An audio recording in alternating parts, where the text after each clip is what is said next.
చాలామంది కామెంట్స్లో అడుగుతున్నారు, మేము బిగినర్స్, మా లాంటి వాళ్ళకి అర్థమయ్యేటట్టు అసలు స్టాక్ మార్కెట్ అంటే ఏంటో చెప్పండి, బేసిక్గా చెప్పండి, అడ్వాన్స్గా కాదు, బేసిక్గా మాకు అర్థమయ్యేటట్టు చెప్పండి అని చెప్పి అడుగుతున్నారు.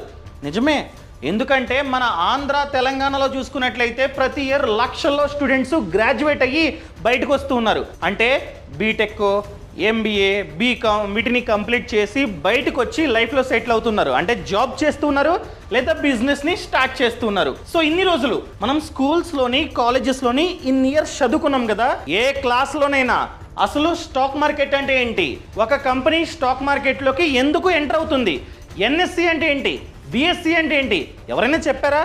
చెప్పరు. అందుకనే మీకోసం నేను A to Z ఈ వీడియోలో బేసిక్స్ నుంచి స్టాక్ మార్కెట్ అంటే ఏంటో చెప్తా.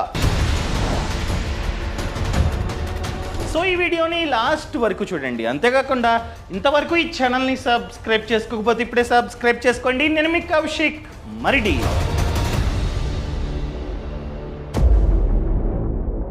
అసలు స్టాక్ మార్కెట్ అంటే ఏంటి, ఒక కంపెనీ స్టాక్ మార్కెట్లోకి ఎందుకు ఎంటర్ అవుతుంది చూద్దాం. ఫర్ ఎగ్జాంపుల్, మీ ఇంటి దగ్గరలో ఒక కంపెనీ ఉంది లేదా ఫ్యాక్టరీ ఉంది. ఆ కంపెనీ పేరు XYZ లిమిటెడ్. వాళ్ళకి మంచిగా ప్రతి ఇయర్ ప్రాఫిట్స్ అనేవి జనరేట్ అవుతూ ఉన్నాయి, కోట్లలో జనరేట్ అవుతూ ఉన్నాయి. వాళ్ళ ప్రొడక్ట్స్ని మంచిగా మార్కెట్లో జనం కొంటూ ఉన్నారు. సో ఈ కంపెనీ ఏమనుకుంటుందంటే దీన్ని, ఈ ప్రొడక్షన్ ప్లాంట్ని డిఫరెంట్ స్టేట్స్లో పెట్టాలి అనుకుంటుంది. సింపుల్గా చెప్పాలంటే వాళ్ళ కంపెనీని ఎక్స్పాండ్ చేద్దాం అనుకుంటున్నారు.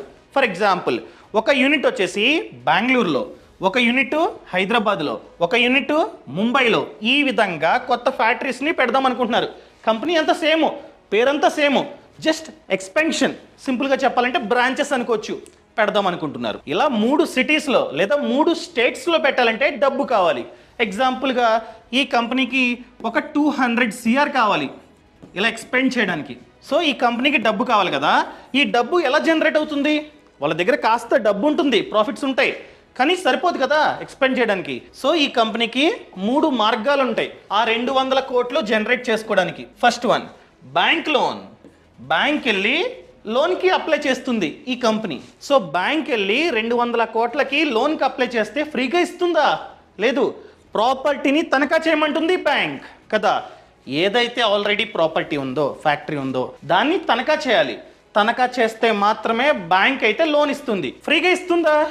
లేదు, వడ్డీ ఉంటుంది. టెన్యూర్ అయ్యే లోపు 200 కోట్లు అసలు కాబట్టి టెన్యూర్ అయ్యేలోపు ఈ కంపెనీ కొన్ని కోట్లలో వడ్డీ కట్టాలి బ్యాంకుకి. సో కంపెనీకి లాస్. ఇంకా సెకండ్ ఆప్షన్, సింపుల్గా ఇన్వెస్టర్స్ని ఫైండ్ అవుట్ చేయడం. ఉంటారు కోట్లలో ఇన్వెస్ట్మెంట్ చేస్తూ ఉంటారు, వాళ్ళని సింపుల్గా చెప్పాలంటే వెంచర్ క్యాపిటల్ ఇన్వెస్టర్స్ అంటారు. సో వాళ్ళ వద్దకు వెళ్ళి, ఇదండి మా కంపెనీ, ఒక PPT ప్రెజెంటేషన్ ఇవ్వాలి, ఇది మా కంపెనీ పేరు, మేమందరం పార్ట్నర్స్, ఇది ప్రోడక్ట్ లేదా సర్వీస్, ఇన్ని సేల్స్ అయినాయి లాస్ట్ ఇయర్, ఇన్ని కోట్లలో ప్రాఫిట్ మాకైతే మిగిలింది, ఈ ప్రోడక్ట్కి డిమాండ్ మార్కెట్ బాగుంది. సో అందుకని డిఫరెంట్ సిటీస్లో మేమైతే ప్లాంట్ని పెడదాం అనుకుంటున్నాం. సేల్స్ పెరుగుతాయి, ఆటోమేటిక్గా ప్రాఫిట్స్ కూడా పెరుగుతాయి. సో ఇన్వెస్ట్మెంట్ చేయండి అంటే వాళ్ళు A to Z చెక్ చేసుకొని ఆలోచించి ఆ తర్వాత మీ కంపెనీలో ఇన్వెస్ట్మెంట్ చేస్తారు 200 కోట్లు. ఏంటి, వీళ్ళు ఫ్రీగా ఇన్వెస్ట్మెంట్ చేస్తారా? ఫ్రీగా చేయరండి, ఖచ్చితంగా కంపెనీలో వాటాని వీళ్ళకైతే ఇవ్వాల్సిందే, కంపెనీలో ఓనర్షిప్ని ఇవ్వాల్సిందే. సో ఇంత డబ్బుని ఇన్వెస్ట్మెంట్ చేసినందుకు ఎగ్జాంపుల్గా 30% ఓనర్షిప్ మనం కనుక ఇస్తే మనకి ఎంతైతే ప్రాఫిట్ అనేది జనరేట్ అవుతుందో దాంట్లో షేర్ వీళ్ళకైతే ఇవ్వాలి. ఎవరికి?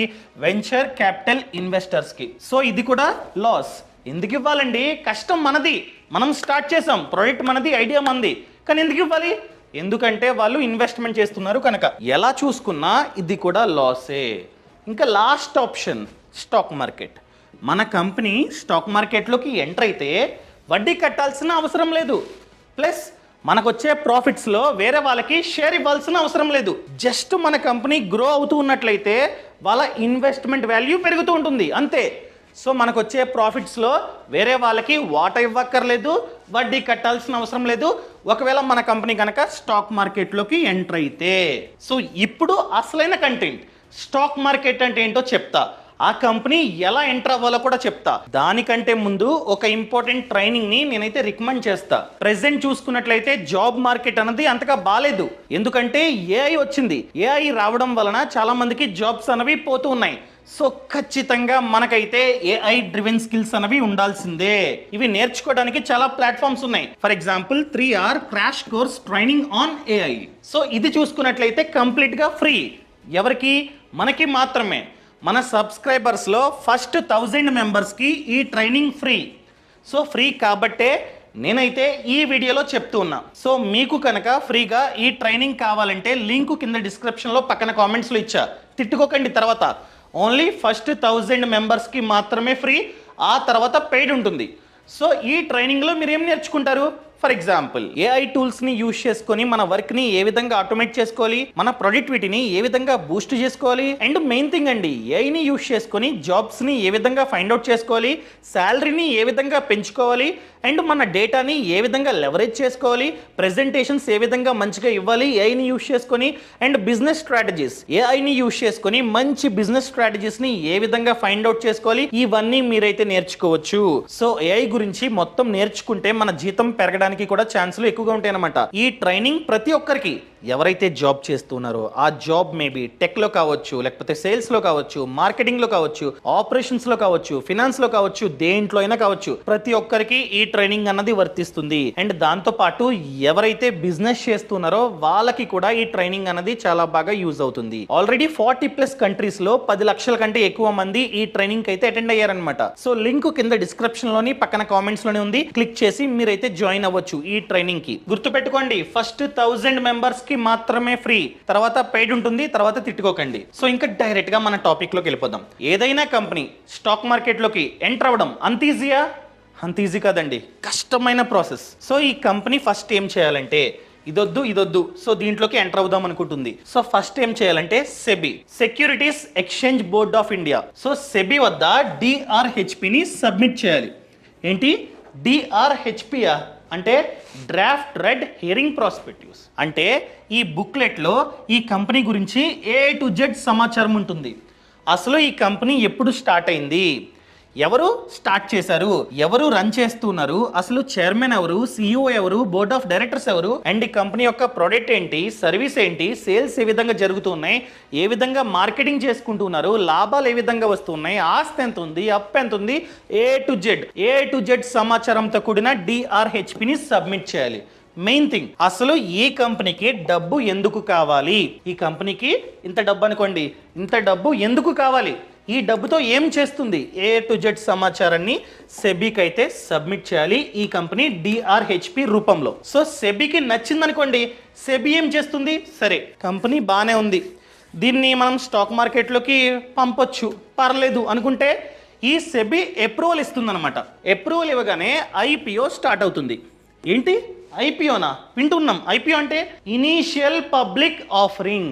ఏదైనా కంపెనీ మొదటిసారి స్టాక్ మార్కెట్లోకి ఎంటర్ అవుతున్నట్లయితే ఎంటర్ అయ్యే ప్రాసెస్నే IPO అంటాం. ప్రెసెంట్ స్టాక్ మార్కెట్లో చూసుకున్నట్లయితే 6000 కంటే ఎక్కువ కంపెనీస్ ఉన్నాయి. ప్రతి కంపెనీ పాస్ట్లో ఏదో ఒక రోజు లిస్ట్ అయిందే. ఫర్ ఎగ్జాంపుల్ రిలయన్స్ ఇండస్ట్రీస్ని మనమైతే చూద్దాం, అది ఎప్పుడు లిస్ట్ అయిందో చూద్దాం. ఇది ఎప్పుడు లిస్ట్ అయిందండి స్టాక్ మార్కెట్లో? ఎప్పుడు? 2002లో ఇది లిస్ట్ అవుతున్నప్పుడు దీన్ని IPO అన్నారు. ఎప్పుడైతే సెకండరీ మార్కెట్లోకి లిస్ట్ అయిపోయిందో అప్పటి నుంచి ఇది లిస్టెడ్ కంపెనీ. అర్థమైందా అండి? ఫర్ ఎగ్జాంపుల్ మన కంపెనీ ఉంది కదా, XYZ లిమిటెడ్. ఈ కంపెనీ ఎంటర్ అవ్వడానికి DRHPని సబ్మిట్ చేసింది. సెబీ అప్రూవల్ ఇస్తే ఇది IPO అవుతుంది, ఈ కంపెనీ IPO అవుతుంది. అసలు ఎలా ఇస్తుంది? డేట్స్ ఇస్తుంది. ఫస్ట్ ఆఫ్ ఆల్ సెబీ ఈ డేట్ నుంచి ఈ డేట్ వరకు మీరు ఈ కంపెనీలో XYZ లిమిటెడ్ అనే కంపెనీలో ఇన్వెస్ట్మెంట్ చేసుకోవచ్చు అని చెప్పి IPO డేట్స్ ని ఇష్యూ చేస్తుంది అనమాట. మీకు ఇంకా అర్థమయ్యేటట్టు చెప్పాలంటే, ఫర్ ఎగ్జాంపుల్ రీసెంట్ గా ఒక IPO లిస్ట్ అయిందండి. సో దాన్ని ఎగ్జాంపుల్ గా తీసుకొని సెబీ ఏ విధంగా పర్మిషన్ ఇస్తుందో చూద్దాం. సో ఏది ఇది అనుకుందాం, ఈ కంపెనీ. ఓకేనా? సో సెబీ ఏంటంటే ఈ విధంగా ఇస్తుంది time. IPO open date 14 Feb 14 already అయిపోయింది. సో క్లోజింగ్ డేట్ వచ్చేసి 18, అలాట్మెంట్ వచ్చేసి 19, రిఫండ్ వచ్చేసి 20. ఒకవేళ షేర్స్ అనేవి అలాట్మెంట్ జరిగితే ఈ షేర్స్ అనేవి మన డిమాట్ అకౌంట్లో 20 పడతాయి. అండ్ లిస్టింగ్ డేట్ వచ్చేసి 21. ఈ విధంగా డేట్స్ ఇస్తుంది. సో పబ్లిక్కి తెలుస్తుంది పలానా XYZ అనే కంపెనీ IPOలోకి రాబోతుంది అని చెప్పి వాళ్ళకి తెలుస్తుంది.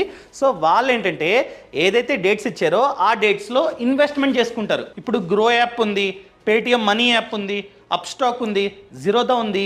సో ఈ ప్లాట్ఫామ్స్ ద్వారా వాళ్ళు డైరెక్ట్గా ఐపీఓలో డబ్బుని ఇన్వెస్ట్మెంట్ చేసుకుంటారు. అర్థమైందండి? సో ఎంతైతే జనం ఈ కొన్ని రోజుల్లో ఓపెన్ చేసిన డేట్స్లో ఎంతైతే డబ్బుని ఇన్వెస్ట్మెంట్ చేస్తారో ఆ డబ్బు అంతా కంపెనీకి వెళ్తుంది. అర్థమైందా? ఫర్ ఎగ్జాంపుల్ ఈ కంపెనీ చూసుకున్నట్లయితే ఇష్యూ సైజ్ ఇదిగోండి, ఇష్యూ సైజ్ 858 కోట్లు కలెక్ట్ చేస్తూ ఉంది ఈ కంపెనీ పబ్లిక్ నుండి. సో అప్లై చేసిన ప్రతి ఒక్కరికి ఐపీఓ వస్తుందా? రాదు. ఫర్ ఎగ్జాంపుల్ XYZ అనే కంపెనీ బాగుంది అని చెప్పి నాకు తెలుసు, ఎందుకంటే మా ఇంటి దగ్గరలోదే అది. సో మంచిగా లాభాలు వస్తున్నాయి. సో వాళ్ళు ఈ డబ్బుని తీసుకొని ఎక్స్పాండ్ చేస్తే మంచిగా లాభాలు వస్తాయి అని చెప్పి నాకు నమ్మకం ఉందనుకోండి, నేనేం చేస్తా, ఈ డేట్స్ లో ఇన్వెస్ట్మెంట్ చేస్తా. సో ప్రతి ఒక్కరు బాగా ఎంక్వైరీ చేసి ఆ కంపెనీ గురించి చాలా మంది ఇన్వెస్ట్మెంట్ చేస్తుంటారు. సో ఇన్వెస్ట్మెంట్ చేసిన ప్రతి ఒక్కరికి రాదు, ఎందుకంటే కంపెనీకి కావాల్సింది 858 కోట్లు. కానీ మన ఇండియన్స్ 2000 కోట్లు 3000 కోట్లు ఇన్వెస్ట్మెంట్ చేసేస్తూనే ఉంటాం. లాటరీ పద్ధతిలో ఎవరికైతే అదృష్టం ఉందో వాళ్ళకి మాత్రమే అలాట్మెంట్ జరుగుతుంది. సో మీకు ఒకవేళ అలాట్మెంట్ జరిగితే మీకు 19th తెలుస్తుంది. సో ఎవరికైతే అదృష్టం లేదో వాళ్ళందరికీ రిఫండ్ వచ్చేస్తుంది డబ్బు ఎప్పుడు 20. సో అదృష్టం ఉన్న వాళ్ళకి అలాట్మెంట్ జరుగుతుంది, అదృష్టం లేని వాళ్ళకి రిఫండ్ అయితే వస్తుంది అనమాట. సో ఎన్ని వేల కోట్లు జనం అప్లై చేసినా కంపెనీ ఎంతైతే స్టార్టింగ్ అడిగిందో అంత డబ్బునే తీసుకుంటుంది. సెబీ ఎంతకైతే పర్మిషన్ ఇచ్చిందో అంత డబ్బే పబ్లిక్ నుండి వాళ్ళైతే తీసుకుంటారు. మళ్ళీ ఇందులో 2 టైప్స్ ఉన్నాయి, 2 టైప్స్ ఉన్నాయి. ఏంటి? ఇదిగోండి, ఫ్రెష్ ఇష్యూ, రెండోది ఆఫర్ ఫర్ సేల్. మనం చెప్తాం మేము ఓనర్స్ వచ్చేసి 20 మంది అండి, XYZ లిమిటెడ్ కంపెనీలో ఓనర్స్ 20 మంది. మా అందరి పేరు మీద ఆల్రెడీ షేర్స్ ఉన్నాయి. ఇంటర్నల్గా మేమైతే ఇచ్చుకున్నాం, నీ వాటా ఇంతరా, అరే బాబు నీ వాటా ఇంతరా అని చెప్పి ఫ్రెండ్స్ మేమందరం ఎగ్జాంపుల్గా. సో మేము వాటాలు పనిచేసుకున్నాం. ఫర్ ఎగ్జాంపుల్ ఒకటికి 30% ఉండొచ్చు, ఒకటికి 50 ఉండొచ్చు, ఒకటికి జస్ట్ ఒక 10% ఉండొచ్చు. ఈ విధంగా ఉంటాయి కదా. సో వాళ్ళ వాటాకి తగ్గ షేర్లు వాళ్ళు ముందుగానే పంచుకుంటారనమాట. అర్థమైందండి? ఫేస్ వాల్యూ 1 రూపీ అని చెప్పి ఇంటర్నల్గా స్టాక్ మార్కెట్లోకి లిస్ట్ అవ్వకన్నా ముందే వాళ్ళకంటూ షేర్స్ ఉంటాయి. వాళ్ళు ఏమనుకుంటారంటే, అరే మనది XYZ కంపెనీ కదా, XYZ లిమిటెడ్ కంపెనీ కదా, ఇంకా స్టాక్ మార్కెట్లోకి ఎంటర్ అవ్వలేదు కదా, మనమే సరదాగా ఒక 1,00,000 షేర్లు క్రియేట్ చేసుకుందాం, 1,00,000 షేర్లు క్రియేట్ చేసుకుందాం. నీ వాటా 50% కాబట్టి ఈ 1,00,000 షేర్లలో 50,000 షేర్లు నీకురా. నీ వాటా 30% కాబట్టి ఈ 1,00,000 షేర్లలో 30,000 షేర్లు నీరా అని చెప్పి ముందుగానే పంచుకుంటారనమాట. ఎగ్జాంపుల్గా చెప్తున్నా. సో ఈ సమాచారమే DRHPలో మనం సెబీకి ఇస్తాం. అర్థమైందా? అంత ఇస్తాం, ఎవరికి ఎంత వాటా ఉందో కూడా ఇస్తాం అనమాట. సో అక్కడే ఉంది, మన పేరు మీద ఆల్రెడీ షేర్లు ఉన్నాయి కంపెనీలో, మనం ఓనర్స్. సో కంపెనీ ఐపీఓకి వెళ్తుందంటే మనకి బెనిఫిట్ ఉండాలి కదా. కష్టపడి కంపెనీని బిల్డ్ చేసాం, ఐపీఓకి ఎంటర్ అవుతుంది. సో మనకు కూడా పర్సనల్గా ఉంటే బాగుంటుంది కదా. సో అందుకని వీళ్ళు ఏం చేస్తారంటే ఓనర్సు ఆఫర్ ఫర్ సేల్ అని పెడతారు. ఆఫర్ ఫర్ సేల్ ఏం ఆఫరు? వాళ్ళకి ఎన్నైతే షేర్లు ఆల్రెడీ ఉన్నాయో వాటిని పబ్లిక్ ఇస్తారనమాట. ఫర్ ఎగ్జాంపుల్ నేను మేజర్ ఓనర్ని, 50% వాటా నాదే, నా దగ్గర 50,000 షేర్లు ఉన్నాయి. ఈ 50,000 షేర్లలో ఒక 25,000 షేర్లు పబ్లిక్ ఇచ్చేస్తాను నేను. అర్థమైందండి? ఐపీఓ పేరు చెప్పుకొని నా వాటాలో 25,000 షేర్లు పబ్లిక్ ఇచ్చేస్తా. సో పబ్లిక్ ఐపీఓ రూపంలో ఆ షేర్లకు కొంటారు.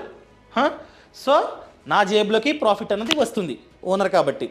అలా ఈ కంపెనీ ఎగ్జాంపుల్గా తీసుకున్నట్లయితే ఈ కంపెనీ 858 కోట్లు తీసుకుంటుంది. ఈ 858 కోట్ల రూపాయల్లో 633 కోట్ల రూపాయలు దేనికి? ఆఫర్ ఫర్ సేల్కి.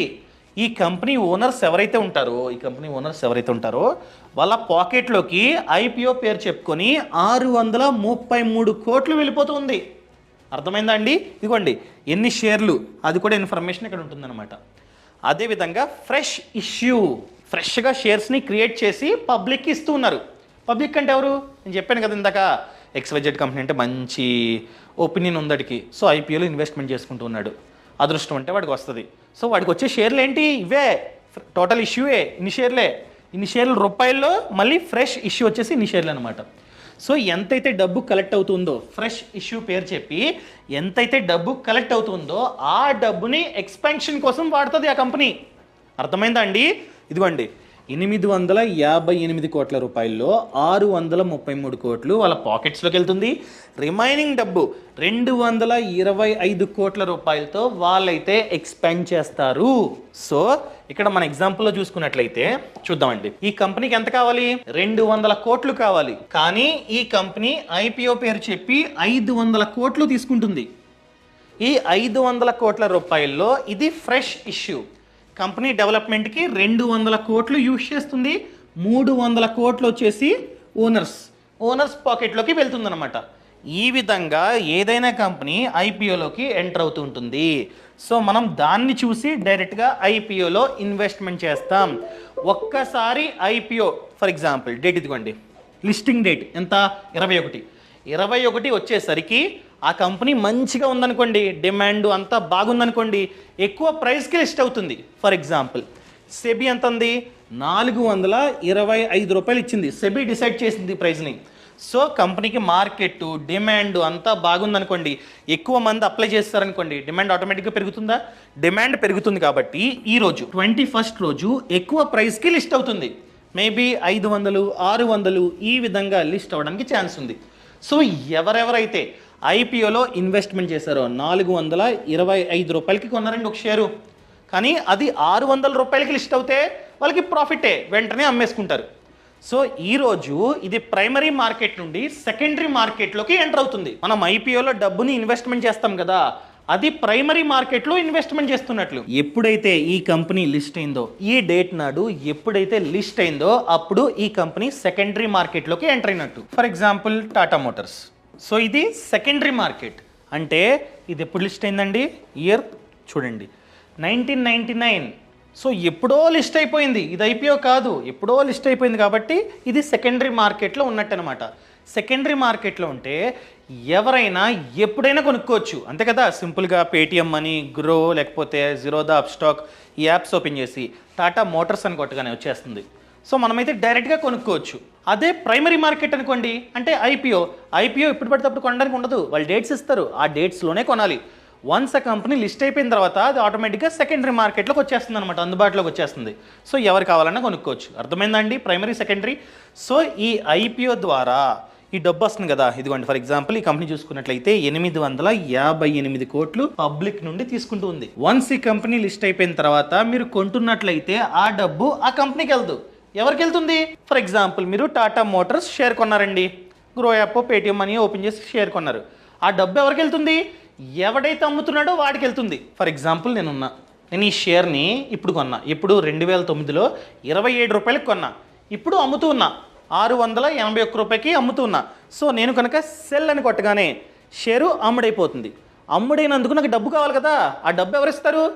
ఎవడైతే కొత్తగా కొంటూ ఉన్నాడో, మార్కెట్లోకి వచ్చి ఎవడైతే ఈ షేర్ని కొత్తగా కొంటూ ఉన్నాడో వాడు ఖచ్చితంగా వాడి డబ్బుని ఇన్వెస్ట్మెంట్ చేస్తాడు, ఆ డబ్బే నాకు వస్తుంది. అర్థమైందా అండి? వన్స్ ఇది లిస్ట్ అయిపోయిన తర్వాత మనం కనుక షేర్ కొంటున్నట్లయితే డబ్బు అన్నది ఈ కంపెనీకి వెళ్ళదు. ఈ కంపెనీకి ఆల్రెడీ ఎప్పుడు వెళ్ళిందండి? ఇదిగోండి ఎప్పుడు వెళ్ళింది? 1999లో వెళ్ళిపోయింది ఆల్రెడీ. సో ఇప్పుడు మీరు కొంటున్నట్లయితే ఈ డబ్బు అన్నది ఎవడైతే అమ్మాడో వాడికి వెళ్తుంది. అర్థమైందా? మీరు ఫర్ ఎగ్జాంపుల్ అమ్మారండి షేరు, మీరు షేర్ అమ్మారు, మీ షేర్ ఎవరికి వెళ్తుంది? ఎవడైతే కొంటున్నాడో వాడికి వెళ్తుంది. అర్థమైందా అండి? ఇలా వర్క్ అవుతూ ఉంటుంది. ఇంకా main thing stock market. And ఇంకొక క్వశ్చన్, ఇది ఎందుకు పెరుగుతుంది, ఎందుకు తగ్గుతుంది? ఒకవేళ XYZ అనే కంపెనీ లిస్ట్ అయిపోయింది, ఐపీఓ డేట్ అయిపోయింది, ఇన్వెస్ట్మెంట్ చేస్తారు, డబ్బు వచ్చేసింది, ఎక్స్పాండ్ చేస్తున్నారు, అది లిస్ట్ అయిపోయింది. సో లిస్ట్ అయిపోయిన తర్వాత ఆ కంపెనీకి మంచిగా లాభాలు వస్తున్నట్లయితే ఆటోమేటిక్గా షేరు ధర పెరుగుతూ ఉంటుంది. ఆ కంపెనీ ఎక్స్పాండ్ చేసిన తర్వాత లాసెస్ వస్తూ ఉన్నాయి, అసలు లాసులు అనుకోండి, షేరు ధర తగ్గుతూ ఉంటుంది. అర్థమైందా అండి? ఆ కంపెనీ మీదే డిపెండ్. ఆ కంపెనీ మంచిగా పర్ఫార్మెన్స్ చేస్తున్నట్లయితే షేర్ ధర పెరుగుతూ ఉంటుంది, సరిగ్గా పర్ఫార్మెన్స్ చేయకపోతే షేర్ ధర తగ్గుతూ ఉంటుంది. ఈ విధంగా ఇదైతే వర్క్ అవుతూ ఉంటుంది. సో షేర్ ధర ఆల్మోస్ట్ కంపెనీ యొక్క పర్ఫార్మెన్స్ మీద డిపెండ్ అయి ఉంటుంది. కొన్నిసార్లు ఫర్ ఎగ్జాంపుల్ ఇప్పుడు చూసుకున్నట్లయితే మార్కెట్ డౌన్లో ఉంది. ఎందుకుంది? ఓన్లీ ఈ స్టాకే కాదు, ప్రతి కంపెనీ డౌన్లోనే ఉంది షేర్ ధర. ఎందుకంటే కండిషన్స్ బాగాలేదు, అమెరికా ప్రెసిడెంట్ మారడం, కండిషన్లు పెట్టడం, ఆ రూల్స్ ఈ రూల్స్ అని చెప్పి ఓ తెగ పడిపోతుంది. లాస్ట్ 1 మంత్గా చూద్దామా, ఇదిగోండి రెడ్లో ఉంది. లాస్ట్ 1 మంత్గా చూసుకున్నట్లయితే 93 రూపీస్ తగ్గింది ఈ షేర్ ధర. ధర. లాస్ట్ 6 monthsగా చూసుకున్నట్లయితే 400, లాస్ట్ 1 yearగా చూసుకున్నట్లయితే 251. చెప్పాలంటే డౌన్ఫాల్లో ఉంది ఈ కంపెనీ. ముఖ్యంగా మిగతా కంపెనీస్ చూసుకున్నట్లయితే రీసెంట్ కండిషన్స్ వలన డౌన్ఫాల్ అవుతూ ఉందన్నమాట. ఇలాగ కంపెనీ యొక్క సిచ్యువేషన్ని బట్టి డౌన్ అవుతూ ఉంటుంది, అప్ అవుతుంటుంది. ఎవరైతే ఆ షేర్ని కొని హోల్డ్ చేసుకున్నారో సో కంపెనీ మంచిగా పర్ఫార్మెన్స్ చేస్తూ ఉంటే వాళ్ళ షేర్ ధర పెరుగుతూ ఉంటుంది, వాళ్ళకి రిటర్న్స్ అనేవి వస్తూ ఉంటాయి, అమ్ముకుంటారు, ఎక్కువ ధరకి వాళ్ళైతే అమ్ముకుంటారు. ఈ విధంగా ఇదైతే వర్క్ అవుతుంటుంది. క్లియర్? ఇప్పుడు మెయిన్ థింగ్, స్టాక్ మార్కెట్ అంటే ఏంటి ఇప్పటికి అర్థమైపోయి ఉంటుంది మీకు. సో మార్కెట్, అసలు మార్కెట్ అంటే ఏంటి? Where buyers and sellers exchange goods and services.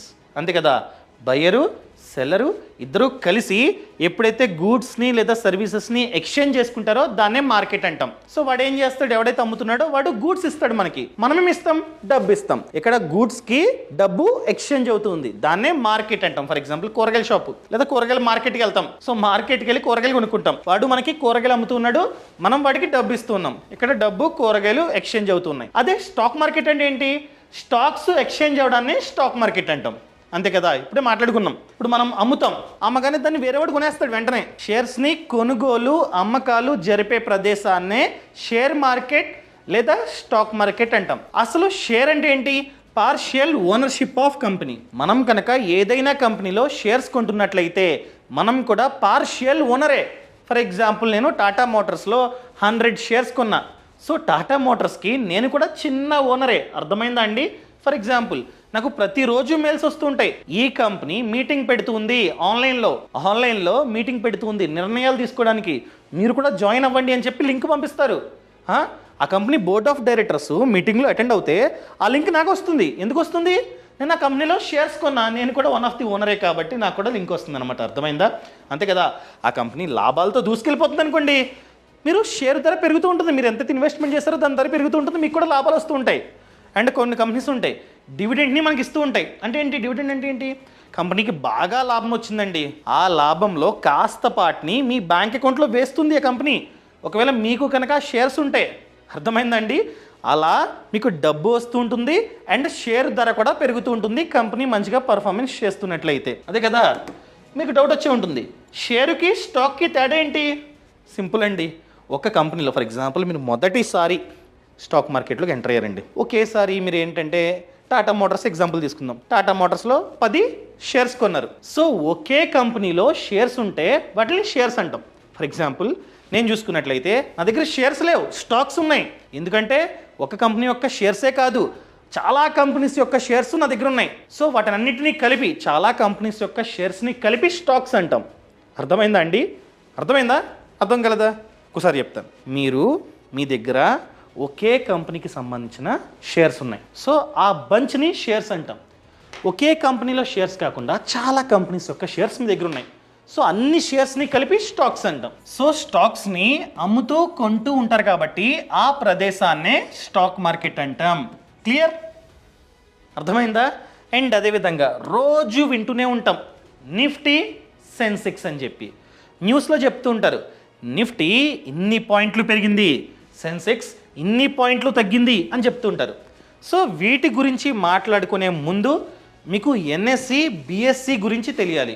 ఏంటి ఎన్ఎస్సి బిఎస్సియా అంటే నేషనల్ స్టాక్ ఎక్స్చేంజ్, అదేవిధంగా Bombay stock exchange. Present Mumbai, ఇంతకుముందు బాంబే. సో అదే కంటిన్యూ అవుతుందన్నమాట. అర్థమైందా? అసలు స్టాక్ ఎక్స్చేంజ్లు ఎందుకు?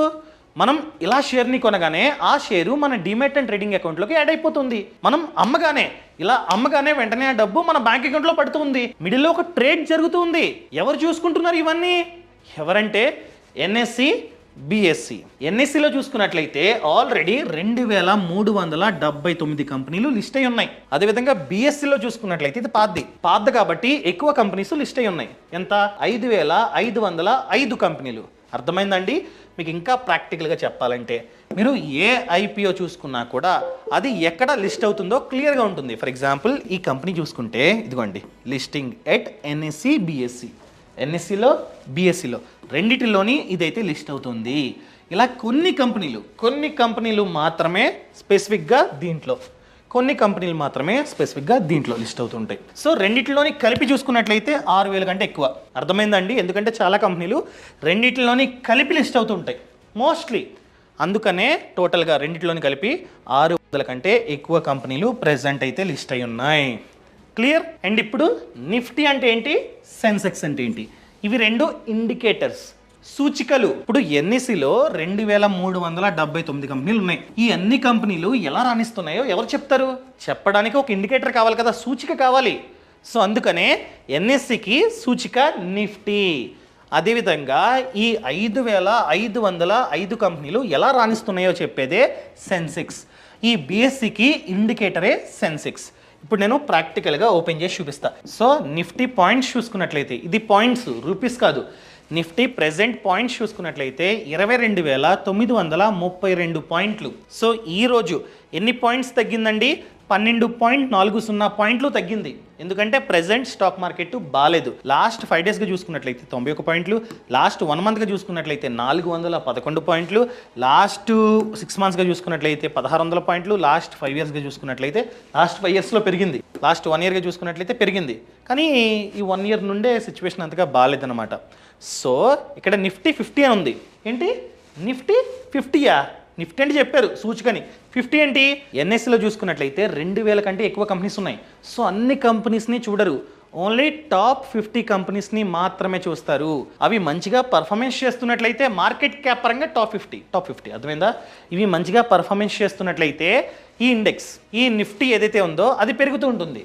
ఈ టాప్ 50 కంపెనీస్ మంచిగా పర్ఫార్మెన్స్ చేయకపోతే ఇది తగ్గుతూ ఉంటుందన్నమాట. మీకు కావాలంటే నిఫ్టీ 50 కంపెనీస్ ఏమున్నాయో మీకైతే చూపిస్తాం మార్కెట్ క్యాప్ పరంగా. అర్థమైందా అండి? ఇవ్వండి కంపెనీస్, అర్థమైందా?